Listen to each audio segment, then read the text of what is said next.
Update যদি না করো তাহলে কিন্তু তোমরা এই ফিচার্সটা পাবে না আগে থেকে। এই ভুলগুলো করলে কিন্তু তোমরা তোমাদের ফটোতে এই ফিল্টারগুলো লাগাতে পারবে না। প্লিজ তোমরা কিন্তু এই ভুলগুলো করো না।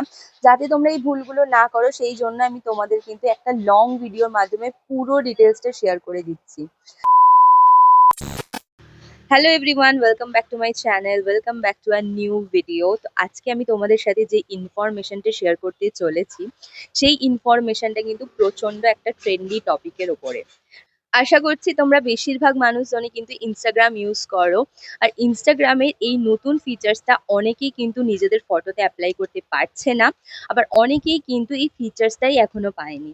তো চলো কিভাবে তোমরা এই ফিচার্সটা পাবে এবং সেটা তোমাদের ফটোতে অ্যাপ্লাই করতে পারবে এটাই তোমাদেরকে আজকে আমার ভিডিওতে শেয়ার করব। তো আজকে আমার এই ভিডিওতে আমি কিন্তু পুরো স্টেপ বাই স্টেপ তোমাদেরকে করে দেখাবো কিভাবে তোমরা এই নতুন ফিচার্সটা নিজেদের ফটোতে লাগাবে। তো ভিডিওটা স্কিপ না করে পুরোটা দেখতে থাকো, আর ভালো লাগে অবশ্যই অবশ্যই কিন্তু আমার চ্যানেলটা সাবস্ক্রাইব করে দিও আর ভিডিওটাকে একটা লাইক করে দিও। তো চলো শুরু করি।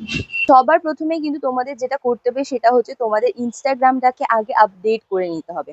ইনস্টাগ্রাম আপডেট করার জন্য তোমরা প্রথমেই চলে যাবে প্লে স্টোরে, এবং প্লে স্টোরে যাওয়ার পর তোমরা তোমাদের ইনস্টাগ্রামটা আপডেট করে নেবে। আপডেট করার পর চলে যাবে তোমাদের ইনস্টাগ্রামে। ইনস্টাগ্রামে যাওয়ার পর তোমরা যেখান থেকে স্টোরি দাও, যেখান থেকে তোমরা তোমাদের যে কোনো রকম স্টোরি দাও, সেই স্টোরি অপশানটাকে আগে সিলেক্ট করে নেবে। স্টোরি অপশানটা সিলেক্ট করে নেওয়ার পর তোমরা একটা তোমাদের যেই ফটোটা তোমাদের ভালো লাগছে বা যেই ফটোটা তোমরা স্টাইল করতে চাইছো সেই ফটোটা সিলেক্ট করে নেবে।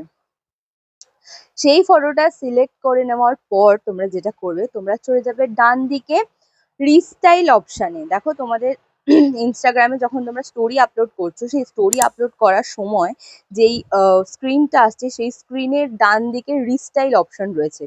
অবশ্যই আমি তোমাদের বলে দিচ্ছি, ইনস্টাগ্রাম আপডেট করা না থাকলে কিন্তু এই রিস্টাইল অপশানটা আসবে না, আর রিস্টাইল অপশানটা না আসলে তোমরা কিন্তু এই ফিচার্সটা তোমাদের ফটোতে লাগাতে পারবে না।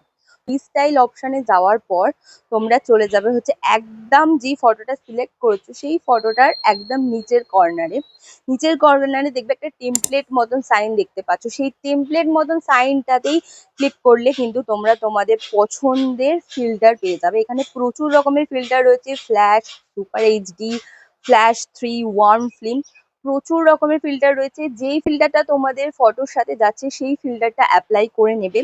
ফিল্টারটা অ্যাপ্লাই করার পর একটু অপেক্ষা করতে হবে, তারপরে দেখবে তোমরা তোমাদের ফটোটা কিন্তু আগের থেকে আরো সুন্দর হয়ে গেছে।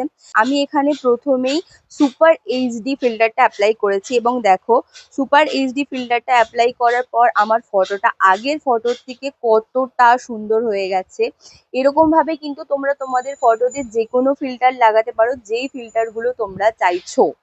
তো এই ফটোটা আমি সেভ করতে চাইছি। সেভ করার জন্য তোমাদের কি করতে হবে, ওপরে দেখো ডান দিকে ডান অপশানে ক্লিক করতে হবে। ডান অপশানে ক্লিক করার পর তোমরা সেভ করে নিতে পারবে এই ফটোটা তোমাদের গ্যালারিতে। এভাবে কিন্তু তোমরা তোমাদের ফটোতে প্রচুর প্রচুর ফিল্টার অ্যাপ্লাই করতে পারবে। আবার তোমাদের ফটোতে কোনো রকম চেঞ্জেস করার থাকলে নিচে প্রম্পট দিয়ে সেই চেঞ্জেসগুলোও করতে পারবে। ভিডিওটা যদি ভালো লাগে তাহলে অবশ্যই চ্যানেলটাকে সাবস্ক্রাইব করো আর আমার চ্যানেলের পাশে থেকো।